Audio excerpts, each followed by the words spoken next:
All right, so we are, 36 hours away from the draft and all that fun stuff? Yep. A little over 36 hours. But anyways, Andre Sekera signs a 2-year extension with the Dallas Stars, is not going to become an unrestricted free agent for $3 million in total. So $1.5 million per year. And given how Sekera played in the playoffs, I'm fine with that. He has done very well for Dallas as a depth defenseman, as a 5'6 guy who can jump into the top four if he needs to. He fulfilled that role this year. I would expect him to do the same next year. Apparently, Bear's not a fan. But Sekera and Dallas staying together for a couple of years. He's not testing the market. The Rangers made some news in that apparently they've qualified D'Angelo, Georgiev, Brendan Lemieux. They're all qualified. But what about Ryan Strome? So here's the thing. Ryan Strome makes a pretty decent chunk of money. The Rangers have to offer him, as a qualifying offer, 100% of what he made this last year. Oh, and they've got Lafreniere coming in.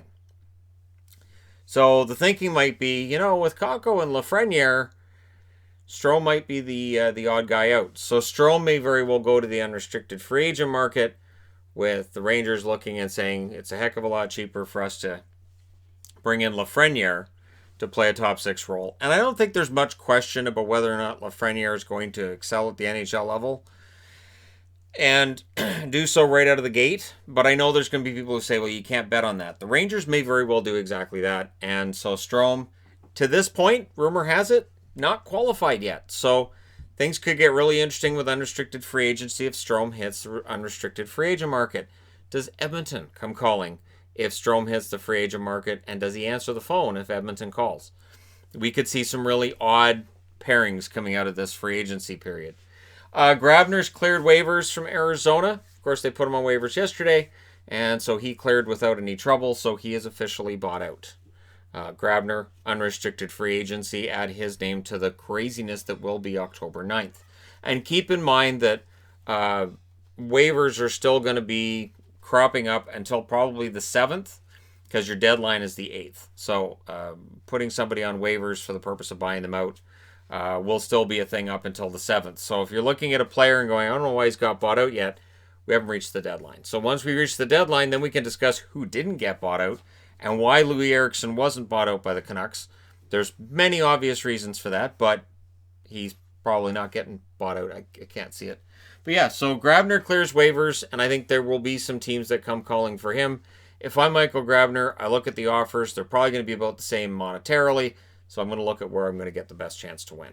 Grabner in his 30s, that's where you look for your best chance to win. Speaking of which, Taylor Hall, who, with every passing hour that he doesn't sign an extension with Arizona, you got to think he's less and less likely to do it. And it's not spurning Arizona to say, well, I'm going to go to the market. It's he's days away from going to the market. You might as well get offers from everybody, see what everybody's offering, and then you can say, you know what, Arizona's offer is pretty good, and you can probably go back and take it. This is where things changed this year. In other years, you had the grace period where teams could contact players that were about to become unrestricted free agents. And then for a player like Hall, they could take a look at the offers coming in and say, you know what, I'm just going to stay put. I'm going to stay here. But we're going to see more and more guys go to the unrestricted free agent market. Doesn't mean they don't stay where they were. It just means that they're not able to get those offers officially from teams until free agent day officially arrives. So it's going to be kind of crazy once we get there on Friday. And in between now and then, we just have this little thing called the draft. So it's going to be a crazy week. Brassard and the Islanders apparently are trying to work on an extension. I'm not sure how that'll work or what kind of money we'll look at for Brassard. I wouldn't think it'll be a ton of money, but Brassard was useful to the Islanders when they needed him.